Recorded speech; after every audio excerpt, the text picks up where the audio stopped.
Hello viewers, வணக்கம் and welcome to my channel நம்ம வீட்டு ஸ்பெஷல். இன்னைக்கு நம்ம என்ன பார்க்க போறோம் அப்படின்னா, இன்னைக்கு நம்ம வீட்டு ஸ்பெஷல்ல ஒரு விரால் மீன் விருந்து தான் நம்ம இன்னைக்கு பார்க்க போறோம். நல்லா சுட சுட சாதமும் நல்ல காரசாரமான விரால் மீன் குழம்பு, அதுக்கு சைட் டிஷ்ஷா நல்ல கிறிஸ்பி அண்ட் டேஸ்டியான விரால் மீன் வறுவல். இது எல்லாமே எப்படி செய்யலாம் அப்படிங்கிறத நம்ம இன்றைக்கி பார்க்க போகிறோம். ஃபஸ்ட்டு விரால் மீன் வறுவலுக்கு தேவையான மசாலாலாம் செஞ்சிடலாம். அதுக்கு 1 டேபிள் ஸ்பூன் அளவுக்கு இஞ்சி பூண்டு பேஸ்ட்டு, உங்கள் டேஸ்ட்டுக்கு எவ்வளோ வேணுமோ அந்த அளவுக்கு உப்பு சேர்த்துக்கோங்க. உங்கள் காரத்துக்கு எவ்வளோ வேணுமோ அவ்வளோ மிளகாத்தூள் சேர்த்துக்கோங்க. 1 ஸ்பூன் அளவுக்கு கரம் மசாலா, 3 டேபிள் ஸ்பூன் அளவுக்கு கடலை மாவு, 3 டேபிள் ஸ்பூன் அளவுக்கு கார்ன்ஃப்ளவர் மாவு, அப்படி இல்லைன்னா அரிசி மாவு சேர்த்துக்கலாம். ஃபுட் கலர் எடுத்து வச்சுருக்கேன். இது ஆப்ஷனல் தான், உங்களுக்கு வேணும்னா நீங்கள் ஃபுட் கலர் சேர்த்துக்கலாம், இல்லைன்னா அதை அவாய்ட் பண்ணிக்கலாம். அது கூட இந்த மசாலாலாம் சேர்த்து பிசைறதுக்கு நமக்கு கெட்டி தயிர் வேணும். இந்த தயிர் அளவில் எவ்வளோ மசாலா எடுத்திருக்கோம் அப்படிங்கிறத பொறுத்து நம்ம தயிர் கூட குறைச்சி சேர்த்துக்கலாம்.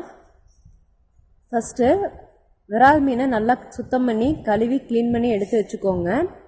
விரால் மீன் எப்போவுமே ஸ்லைஸாக ரொம்ப தின்னாக கட் பண்ணி வாங்கிக்கோங்க. அப்போ தான் நம்மளோட மீன் நல்லா கிறிஸ்பாக மொறுன்னு வரும்.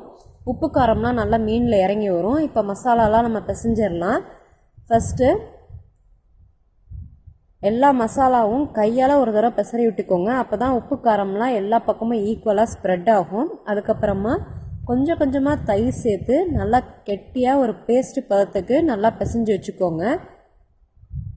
தயிரை மொத்தமாக ஊற்றிட்டீங்க அப்படின்னா கொஞ்ச நேரம் கழித்து தயிர்லேருந்து தண்ணி வெளியில் வர ஆரம்பிக்கும். அப்போ மீனோட மசாலா ஒட்டாது. அதனால் கொஞ்சம் கொஞ்சமாக சேர்த்து நல்லா திக்கு பேஸ்ட் கன்சிஸ்டன்சிக்கு வர வரைக்கும் பிசைஞ்சால் போதும். இந்த அளவுக்கு பிசைஞ்சுக்கோங்க. இப்போ பார்த்தீங்கன்னா தட்டை சாய்ச்சோம்னா மசாலா கீழே வரக்கூடாது, இந்த மாதிரி திக்காக இருக்கணும்.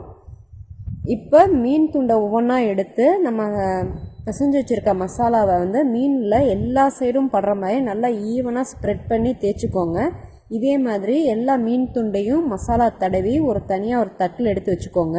இப்போ இதை ஒரு அரை மணி நேரம் ஃப்ரிட்ஜில் வச்சுருங்க. ஃப்ரீசரில் வைக்க வேணாம், ஃப்ரிட்ஜில் ஏதாவது ஒரு ட்ரேயில் வச்சுருங்க. அப்போ தான் மீன் நல்லா உப்பு காரம்லாம் சார்ந்து நல்லா டேஸ்ட்டாக இருக்கும். இந்த மசாலா ஊறுறதுக்குள்ளேயும் நம்ம சாதம் வச்சிடலாம். நான் எப்போவுமே சாதம் வடிக்கும் போது உப்பு போட்டு தான் சாதம் வடிப்பேன்.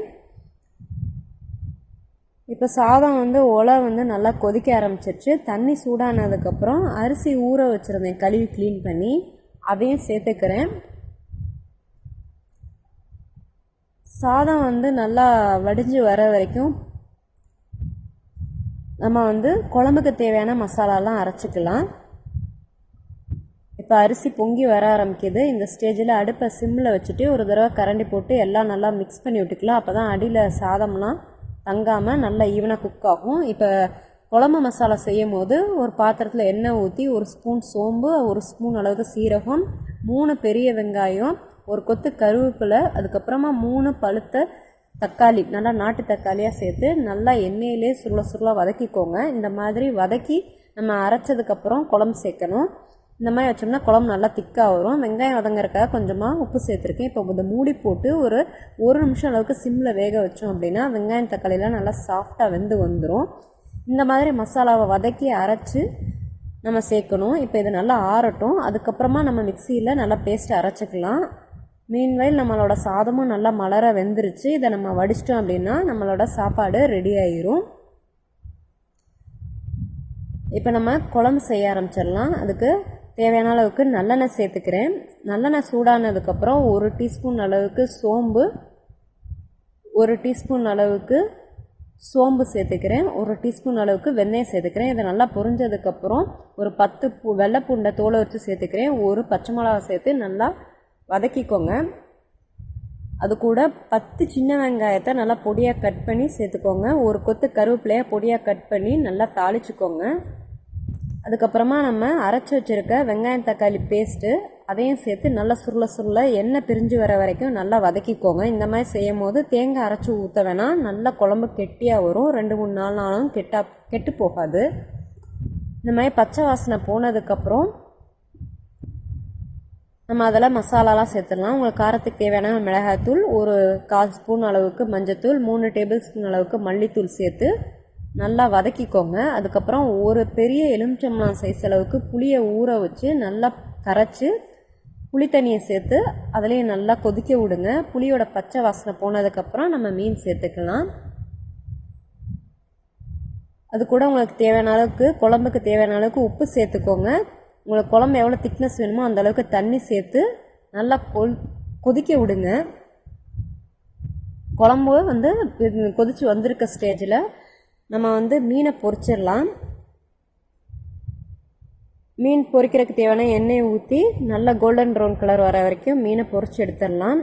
அந்த சைடு குழம்பு கொதிச்சுக்கிட்டு இருக்கட்டும். அதுக்கப்புறம் குழம்பு கொதிக்க வந்ததுக்கப்புறம் மீன் துண்டு அதில் சேர்த்துட்டோம் அப்படின்னா 5 நிமிஷத்தில் நம்மளோட விரால் மீன் குழம்பு ரெடி ஆயிரும். இந்த வீடியோ பிடிச்சிருந்தா விரால் மீன் வறுவலும் ரெடி ஆயிரும். பண்ணுங்க, மறக்காம நம்ம சேனலை சப்ஸ்கிரைப் பண்ணுங்க. நன்றி, வணக்கம்.